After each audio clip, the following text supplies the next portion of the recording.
Welcome back. We're reading Agatha Christie's The Murder of Roger Ackroyd, Chapter 20, Miss Russell. Inspector Raglan had received a bad jolt. He was not deceived by Blunt's valiant lie any more than we had been. On our way back to the village was punctuated by his complaints. "This alters everything, this does. I don't know whether you realized it, Mr. Poirot." "I think so, yes, I think so," said Poirot. "You see, I have been familiar with the idea for some time." Inspector Raglan, who had only had the idea presented to him a short half-hour ago, looked at Poirot unhappily and went on with his discoveries. "Those alibis now, worthless, absolutely worthless. Got to start again. Find out what everyone was doing from 9:30 onwards. 9:30, that's the time we've got to hang on to. You were quite right about that man Kent. We don't release him yet a while. Let me see now. 9:45 at the Dog and Whistle. He might have got there in a quarter of an hour if he ran. It's just possible that it was his voice Mr. Raymond heard talking to Mr. Ackroyd, asking for money, which Mr. Ackroyd refused. But one thing's clear. It wasn't he who sent the telephone message. The station is a half-mile in the other direction, over a mile and a half from the Dog and Whistle, and he was at the Dog and Whistle until about 10 minutes past 10. Dang that telephone call! We always come up against it." "We do indeed," agreed Poirot. "It is curious. It's just possible that if Captain Patten climbed into his uncle's room and found him there murdered, he may have sent it, got the wind up, thought he'd be accused and cleared out. That's possible, isn't it? Why should he have telephoned? May have had doubts if the old man was really dead. Thought he'd get the doctor up there as soon as possible, but he didn't want to give himself away. Yes, I say now, how's that for a theory? Something in that, I should say."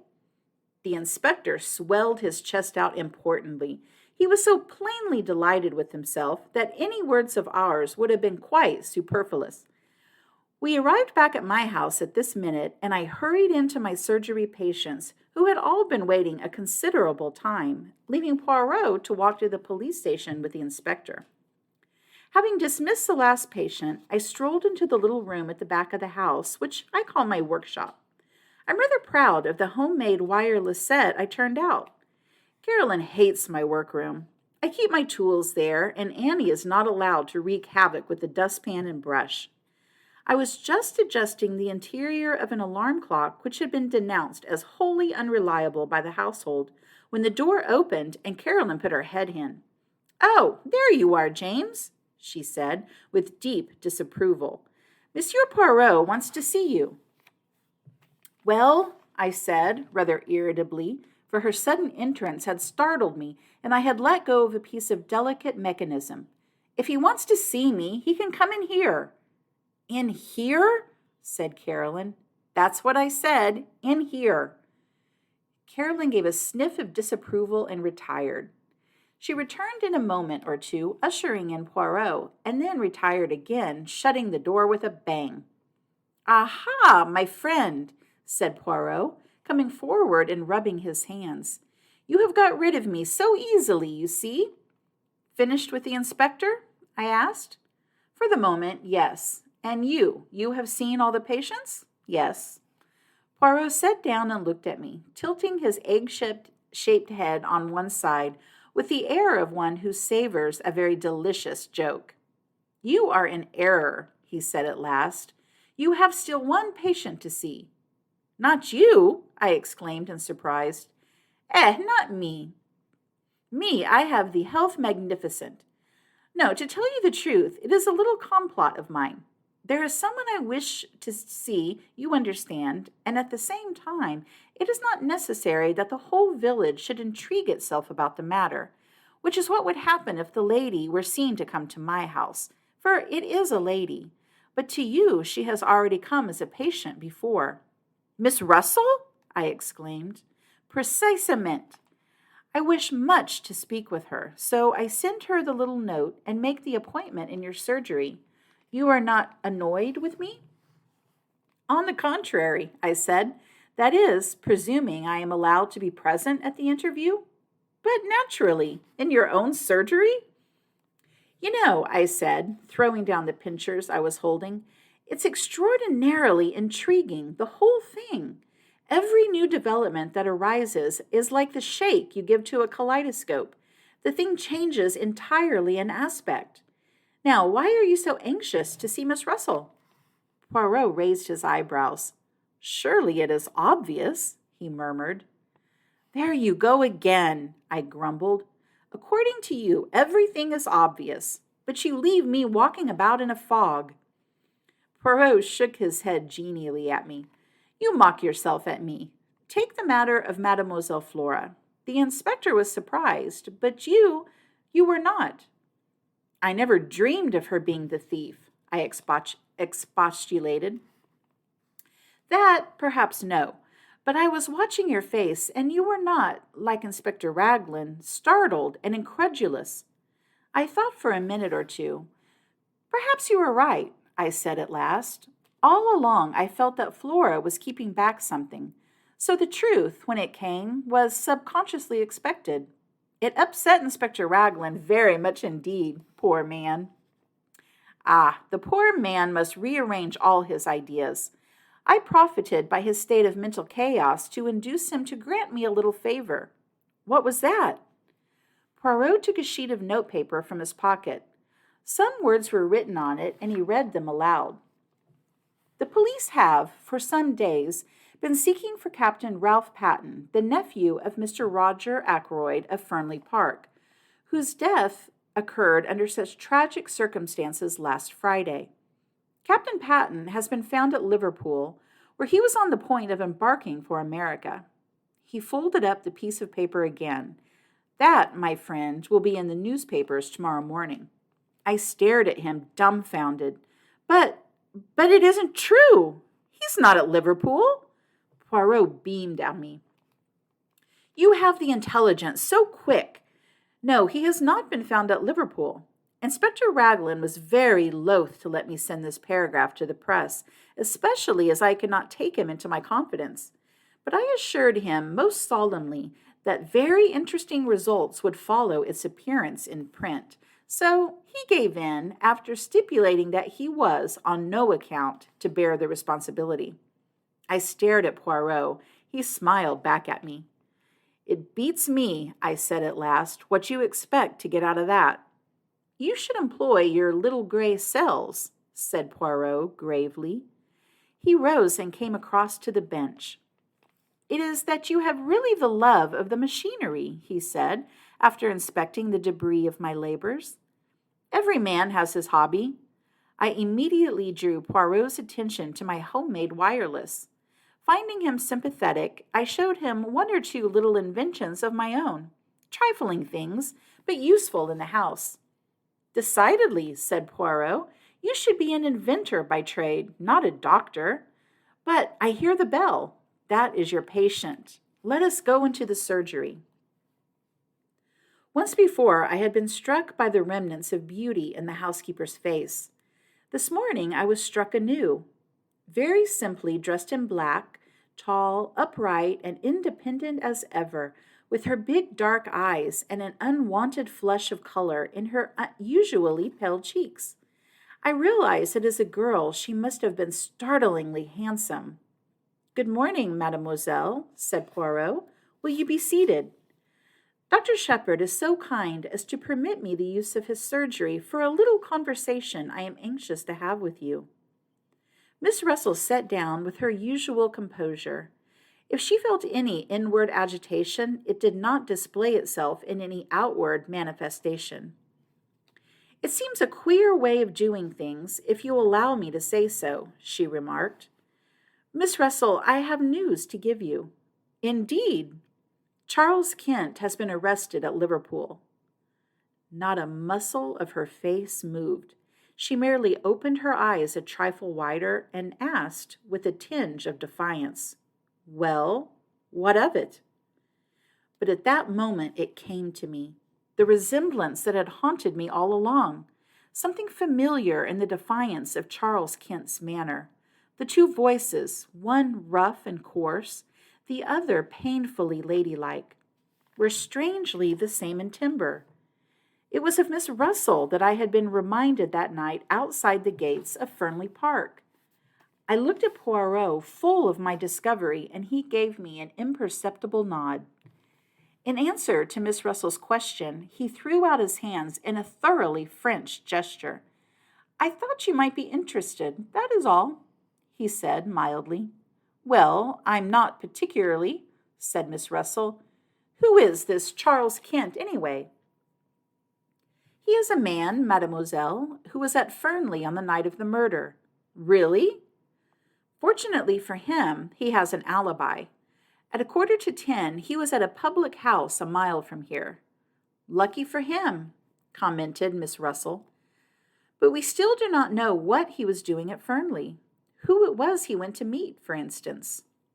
"I'm afraid I can't help you at all," said the housekeeper politely. "Nothing came to my ears." "If that is all," she made a tentative movement as though to rise. Poirot stopped her.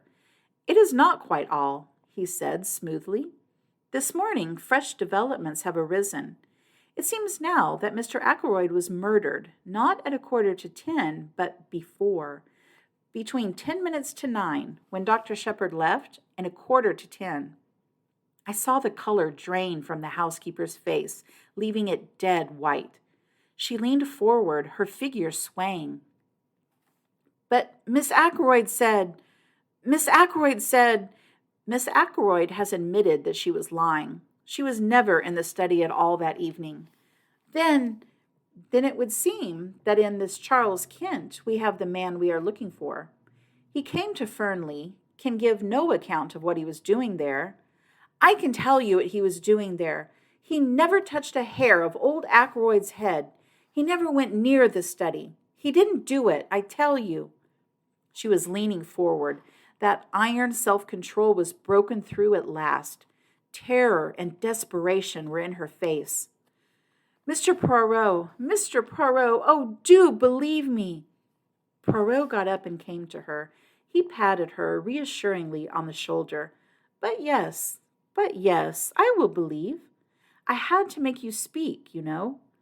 For an instant, suspicion flared up in her. "Is what you said true? That Charles Kent is suspected of the crime?" "Yes, that is true. You alone can save him by telling the reason for his being at Fernley."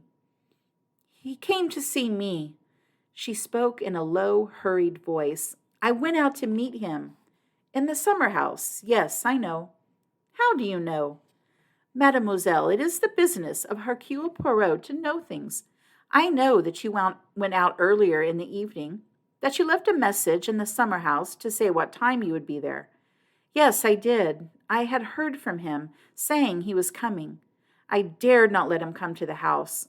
I wrote to the address he gave me and said I would meet him in the summer house, and described it to him so he would be able to find it. Then I was afraid he might not wait there patiently, and I ran out and left a piece of paper to say I would be there about 10 minutes past 9. I didn't want the servants to see me, so I slipped out through the drawing-room window. As I came back, I met Dr. Shepherd, and I fancied that he would think it queer. I was out of breath, for I had been running. I had no idea that he was expected to dinner that night. She paused. "Go on," said Poirot. "You went out to meet him at 10 minutes past 9. What did you say to each other?" "It's difficult. You see, mademoiselle," said Poirot, interrupting her, "in this matter I must have the whole truth. What you tell us need never go beyond these 4 walls. Dr. Shepherd will be discreet, and so shall I. See, I will help you. This Charles Kent is your son, is he not?" She nodded. The color had flamed into her cheeks. "No one has ever known. It was long ago, down in Kent. I was not married." "So you took the name of the county as a surname for him. I understand." "I got work. I managed to pay for his board and lodging. I never told him that I was his mother, but he turned out badly. He drank, then took to drugs. I managed to pay his passage out to Canada. I didn't hear of him for a year or two. Then, somehow or other, he found out that I was his mother. He wrote asking me for money. Finally, I heard from him back in this country again. He was coming to see me at Fernley, he said. I dared not let him come to the house. I have always been considered so very respectable. If anyone got an inkling, it would have been all up with my post as housekeeper. So I wrote to him in the way I've just told you. And in the morning you came to see Dr. Shepherd? Yes, I wondered if something could be done. He was not a bad boy before he took to drugs. I see, said Poirot. Now let us go on with the story. He came that night to the summer house. Yes, he was waiting for me when I got there. He was very rough and abusive. I had brought with me all the money I had, and I gave it to him. We talked a little, and then he went away. What time was that? It must have been between 20 and 25 minutes past 9. It was not yet 1:30 when I got back to the house. Which way did he go? Straight out the same way he came, by the path that joined the drive just inside the lodge gates. Poirot nodded. And you, what did you do? I went back to the house. Major Blunt was walking up and down the terrace smoking, so I made a detour to get round to the side door. It was then just on 9:30, as I tell you. Poirot nodded again. He made a note or two in a microscopic pocketbook. I think that is all, he said thoughtfully. Ought I, she hesitated, ought I to tell all this to Inspector Raglan? It may come to that, but let us not be in a hurry. Let us proceed slowly, with due order and method. Charles Kent is not yet formally charged with murder. Circumstances may arise which will render your story unnecessary. Miss Russell rose. Thank you very much, Mr. Poirot, she said.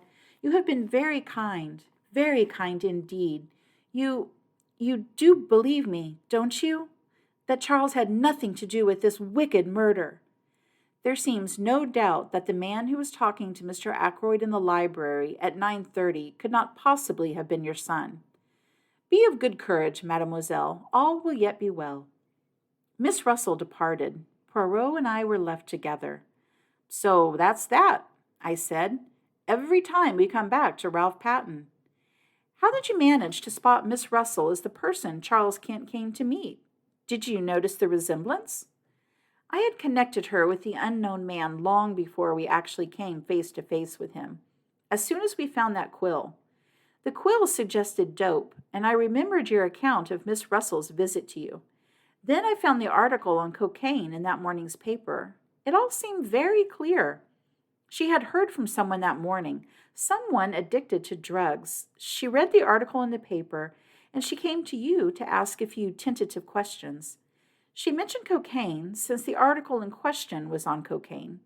Then, when you seemed too interested, she switched hurriedly to the subject of detective stories and untraceable poisons. I suspected a son or a brother or some other undesirable male relation. Ah, but I must go. It is the time of the lunch. Stay and lunch with us, I suggested. Poirot shook his head. A faint twinkle came into his eye. Not again today. I should not like to force Mademoiselle Caroline to adopt a vegetarian diet 2 days in succession. It occurred to me that there was not much which escaped Hercule Poirot. That is the end of Chapter 20. Join me soon for Chapter 21, The Paragraph in the Paper. Thanks for joining me, and don't forget to hit the subscribe button to subscribe to my channel, and I'll see you next time. Thanks, everyone. Bye.